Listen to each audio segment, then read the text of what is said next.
Welcome to this edition of How to Retire with Ben Fuchs. I am Rachel Lutzker. I've got some big shoes to fill here, stepping in and joined by Ben Fuchs, the founder of Fuchs Financial. Thanks for having me here. This is great. Oh, I'm honored that you decided to join us. I think we're all graced by your presence. Thank you. You're very kind. But we've got a lot to talk about today. Yes. This is one of those challenging times. You know, we're going into an election year. Right. Everything is calm, everything is cool, everything is collected. But let's face it, there is really a lot of concern over potential tax changes going into this season. So can you speak a little bit on that? Yeah, I think one of the things that I hear a lot about are what are the potential tax challenges if Kamala becomes president. And so, I mean, I think that there's a lot of, I would say, scare tactics, a lot of concern, a lot of uncertainty. So I'm going to go through just some of the proposals, and then maybe we can talk through some of the impacts. So one of the things she's proposed is that individuals earning over $400,000 would now be taxed at 39.6%. Now, because I am presently not making over $400,000 a year, I have no problem with that. Go for it. Next, there will be a surtax. So capital gains taxes will go up. This is one of the bigger concerns for a lot of people. So potentially raising capital gains taxes from 15 or 20% to 28 or even 33% for top earners. Now, to put it in perspective, if you have a $100,000 sale now and you don't have a lot of other income, you would be paying 15% in taxes, so like $15,000 on that. If you make a lot of money, $20,000. Right. But if all of a sudden that goes from $20,000 to $33,000, that's going to change a lot of different holding patterns for people. I think that you're going to see less buying and selling, which might not be good for the overall stock market. The stock market survives on buying and selling. And so if you have people that have portfolios that are constantly being traded and now they have to pay all these taxes every time they buy and sell, that could be somewhat of an issue. It does look like it is a pretty significant change for some, and that, of course, does start to instill a little bit of panic in people. So what do you do, or what should people do in that situation? So not panic. Not panic. Easier said than done. Well, let's talk about it for a minute, okay? First of all, I like to gauge what will happen based on who's voting for it. Okay. So, I don't have a crystal ball. I can't tell you what's going to happen tomorrow. I have no idea what the, senators and houses are going to do. But I can tell you that a lot of these people have a fair amount of money in stocks. And if it would affect them and take more money out of their pocket, I don't see them voting for it, respectfully. Now, that's cynical. I'm not trying to be political one step or the other. That is for both parties across the board. If it's going to cost me an extra 10% to sell my stuff, I don't want that to be the case. So it doesn't bother me. It doesn't scare me. I see it as unlikely. It's a concept. It's an idea. Great. Does it make sense? I'm staying out of that part because this is not a political show and will never be. Right. But that's how I look at it. Now, yeah. But you look at these changes and people do panic in situations like that. It's the giant what if. What if this happens? What if that happens? And how do you get people to kind of reel it in and say, again, I don't have the crystal ball. I don't know where this is going to go, but this is how we can protect you, protect what you have, protect where you are so that we don't fall into a tough spot. So if we look like we're going down that path, we do have to change the way that we're managing money. We have to change the way that your portfolio is being managed. One of the frustrations for me is that, and this is totally off topic, you're welcome, but one of the frustrations for me is that as times change, as things change, a lot of the tried and true methods of financial planning don't necessarily change with the advisors. For example, I've complained in the past, and Paul has heard me multiple times complain about the 60-40 rule and how, when stocks were at when bonds were producing 15% returns in the 80s, 40% of your portfolio in there, it makes a ton of sense. But when it dropped down to 2.5%, people were still putting 40% of the money there. It didn't make as much sense. And people were very surprised when all of a sudden interest rates went up and they lost a lot of money in their bond funds. That's a time when people need to adjust and change. If these things do come into play, and they look like they're going to, again, we're going to have to readjust the way that we manage money to protect our clients. Mm-hmm. So do you find people, though, that come in, they're like, okay, well, I'm too nervous to do anything. I'm too nervous of what the impact could be. The reality is that we have to change. If we don't make changes, if we're not open to those, then we're going to find ourselves in trouble. I think it's important to understand that as situations change, as economic conditions change, other things make sense. Look, it didn't make sense to have as much money in bonds when they were at 2%, but it did when they were at 10. You change over time based on conditions. I have a lot of people in their 70s that still want to put all their money into CDs. And don't get me wrong, I like banks, but banks really don't pay all that much. That's not where you can get the most amount of money for your return. So we have to keep that in mind. I think the other one that I see, the other tax change that I see talked about a lot, is the 25% minimum income tax. I'm going to read off and I quote here, ultra rich. That's defined on Kiplinger as people with at least $100 million in wealth, according to a September article from Kiplinger.com. This is one that I see debated a lot. And again, sorry people, I don't have over $100 million. Doesn't bother me at all. If that means that a billionaire cannot build another rocket ship, I am not going to spill a tear for anybody. Now, where does it stop? Okay, it was $100 million when we start. Does that mean that they're going to lower it to 50, to 30, to 10, to 2? Like, that's a concern. So I see that side of it. But for me, if you were talking about a tax on people having $100 million, no, that doesn't bother me so much. Because look, I'm taxed on my house every year. I haven't sold it. Right. Hopefully it maintains its value, but it's the same concept. And if I have to be taxed on my house, I don't mind you being taxed on your stocks when you have over $100 million. Fair? Fair. Okay. Be taxed on your rocket ship. Right. Exactly. Right. Well, again, if it's worth over $100 million, but they could depreciate it, maybe it's not worth it. Or some of these billionaires can be like, all right, I'm not a citizen of the US anymore, I'm moving out. Like, that's a possibility. If they're going to be taxed 25% of their wealth every year, that's a big deal.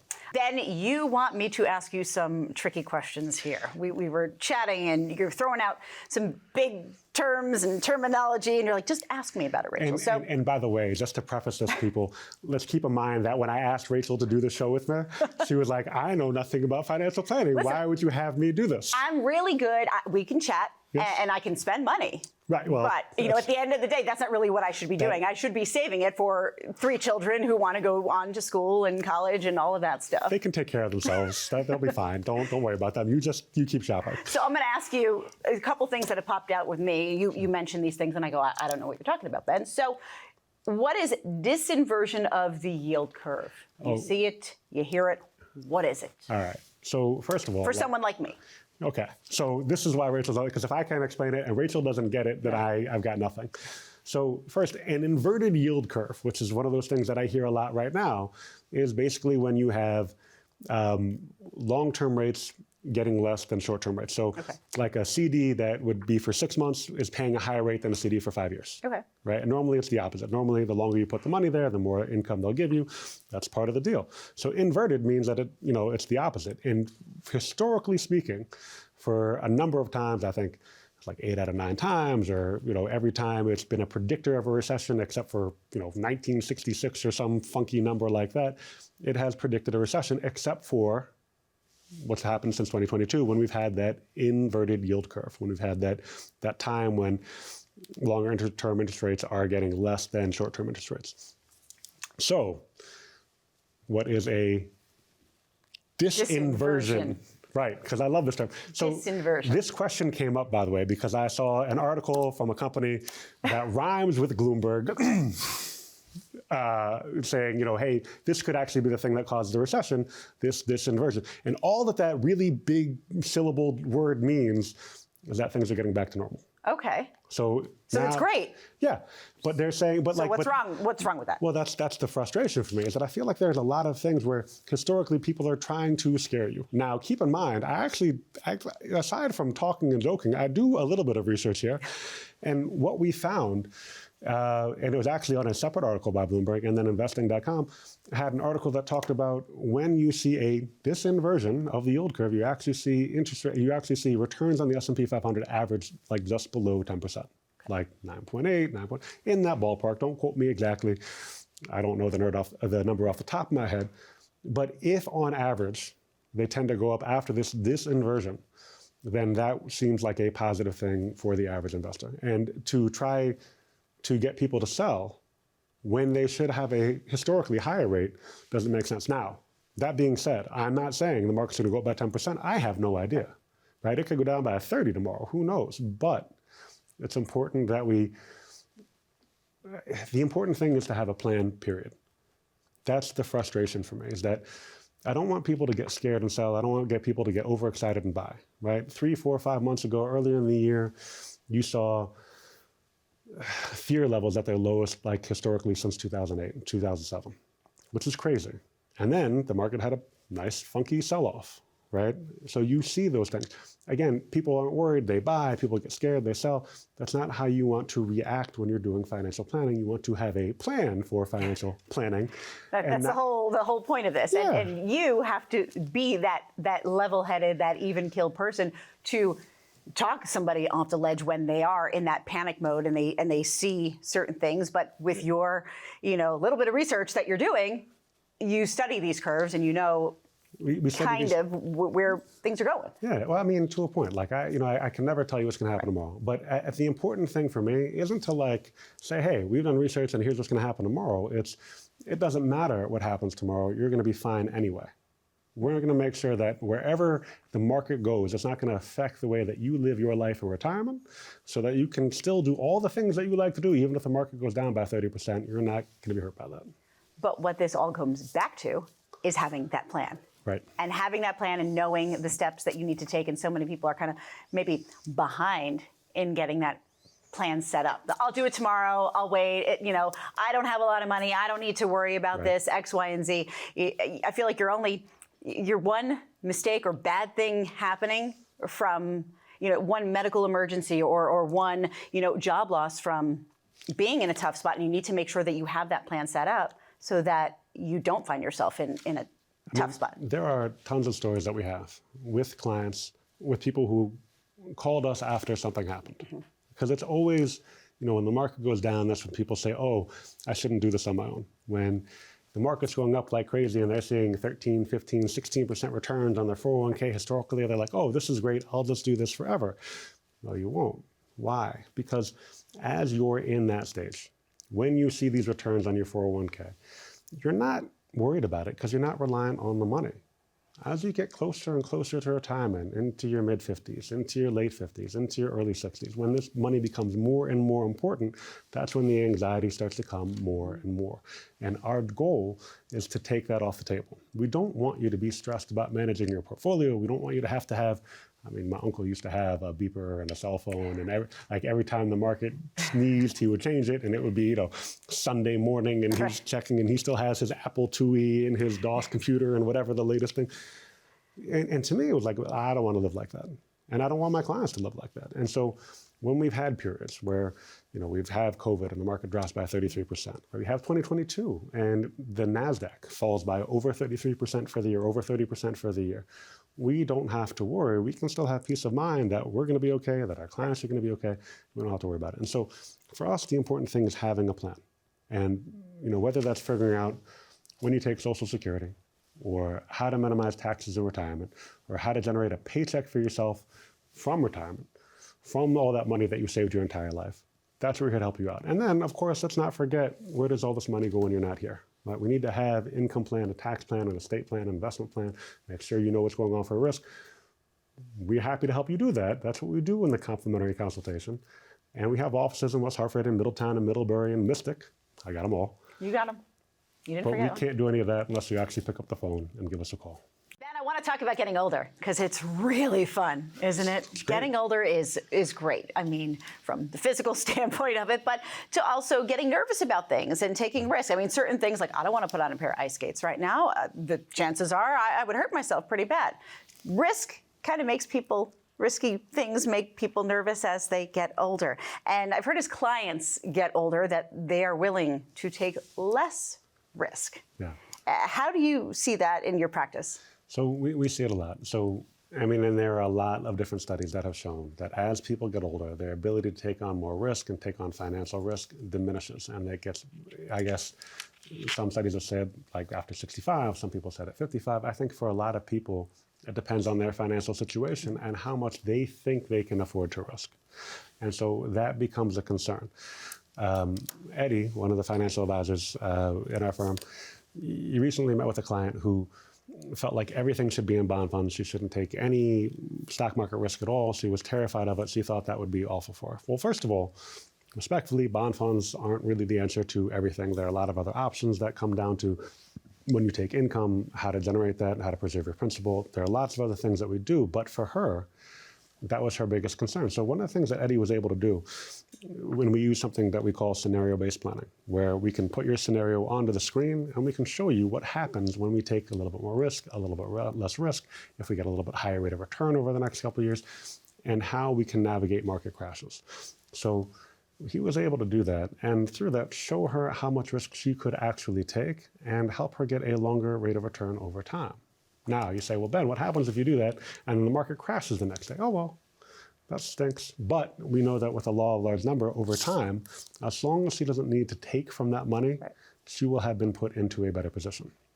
And I have to imagine that you get a lot of pushback from people who say, okay, but I'm a nervous person. I don't want to take that risk. And how do you, I mean, with that example aside, it's, managing expectations with people here and how much they can really do. I feel like you might be projecting a little bit, but okay, got it, okay. So I think a couple things. One, it's their money. I mean, at the end of the day, we're here to help you, to give you recommendations, and then you do whatever you want because it's your money. Our goal is to show you why. You do whatever you want. But ultimately, we want you to be comfortable and have peace of mind and be able to say, all right, look, this chunk of my portfolio, whatever it is, I know I'm not going to need it for a while. Right. And because of that, I can take a longer term risk. I don't know anybody that's going into retirement with $500,000, with $2 million, with $5 million, thinking that they're going to spend it all over the next 2 years, over the next 5 years, over the next 10 years, right? So some of this money we're not going to take. That's the money that we're going to set aside for long-term growth. And it's not going to be a place where we need to access. Look, any financial planner, I think all of us, every single one of us, just about, CFP, CPWA, CFA, whatever initials you have after your name, great, doesn't matter. We all have typically 3 buckets and then different variations of it. You have an income bucket, monthly paycheck, you have a growth bucket, long-term growth, and then you have a safe bucket. Market crashes, here's where I get money from. How we go about doing things and how we set those buckets up are a lot of what differentiates us. Understanding and analyzing the taxes and the implications for putting money into and out of those, also what separates a good advisor from, a stock picker. So with that, we try to combine all of those things into our practice to make sure that we're not just handling today or tomorrow. We're not just trying to tell you what you want to hear. Eddie could have respectfully probably made her a client just by saying, hey, you want to be safe, we'll keep you safe, don't worry about it. There are a lot of great things that we can. But the harder thing for us to do is to say, sure, we'll work with you, but here is what we strongly recommend you do. Here is why it's in your best interest, and let's have a conversation. You're allowed to ask us questions. We're not sitting on some tall mountain. We're not like a pharmacist in the 80s that has to look down at you, or we're not a member of the Supreme Court that has that thing. We're here to meet you on your level and to help you understand why it's important. A buddy of mine, another advisor, Joe Wilson, mighty Joe Wilson, I call him, he had this great analogy, and he talked about how he was able to handle a roller coaster and how it related to risk. And I thought about it myself. And I'm like, when I would go to Six Flags when I was, younger, much younger, I would go on every roller coaster. I would go on it twice or as many times as I could possibly get there before the line got too long. And it was great. And then I took my kids back to Six Flags, a little bit older. And I go on those same rides. And my ability to handle that risk has changed. Like me putting on ice skates. I'm not doing that. Right. My ribs hurt. Exactly. I got a headache. I feel like somebody put me in a tire swing and just kept on swinging. Yeah. Like I wobbly, I don't want that. And now the question is, did the roller coaster change or did I change? Did the ice change? Did your ice skate change? Or did you change? Yeah. No, we changed. So our ability to handle risk has changed. We have to recognize it, but that doesn't mean that's any scarier than it was. We still need to do what's in your best interest. So people come in and when they're younger, willing to take that risk. I'm invincible. I can do this. I've got all this time. And then as we age, then it turns into, I need to make sure that we're playing it safe and playing it cool here. Yeah, I mean, look, if you're a 25-year-old and you have all of your money in Bitcoin and Ethereum and Dogecoin, I don't know the other coins this is like, I'm honestly dating myself by naming these because these aren't even the cool coins anymore. I don't even know. But it's not a big deal. It doesn't affect you, right? I don't need that money to live. But if you are 58 and you're going to retire in 4 years at 62, that becomes a different story. I can't lose 20, 30, 80% of my money if things drop. So it's our job to safeguard that, to explain to people what they can and cannot take as far as risk. I met with a client 2-3 years ago, and every single dollar that he had, it was like $700,000, was all in Tesla. Every single dollar. And it's like, listen, that's great for you, but that terrifies me. Right. I have no idea what's going to happen tomorrow because it could triple, quadruple, or it could not. And the risk that you're taking doesn't necessarily match with how much you need this money. Keep in mind that when we're pulling money out of our portfolio, if the market goes down by 20% and I need $30,000 a year, hypothetical, right? I have $1 million, market drops by 20%, I need 30,000, now I only have 770,000. Market doesn't recover the next year. I've taken more money. My ability to grow money has dropped. The compound interest that I was getting has diminished, and I'm putting myself in a worse position for retirement. It's hard to look at that on a TV screen or listen to somebody on the radio talk about it. It's much easier when it's your retirement package and your scenarios that we put on the screen, and we can show you the impact for your taxes when you come in. That's what we do when we talk about scenario-based planning. And the easiest way to do that is to come in for your free consultation. Give us a call on the screen here, 844-680-1709. You can talk to Fuchs Financial and find out basically what your next steps are and get the ball rolling. Yeah, I mean, look, my dad loved tennis, so he played all the time. And he'd say, look, you can't control what your opponent does. You can't control anything that they do, but you can control how you tie your shoes. You can control what you eat. And you control how much you practice and prepare and put yourself in the best position to win, right? That's the whole thing. You can do everything that you can to put yourself in the best position to win.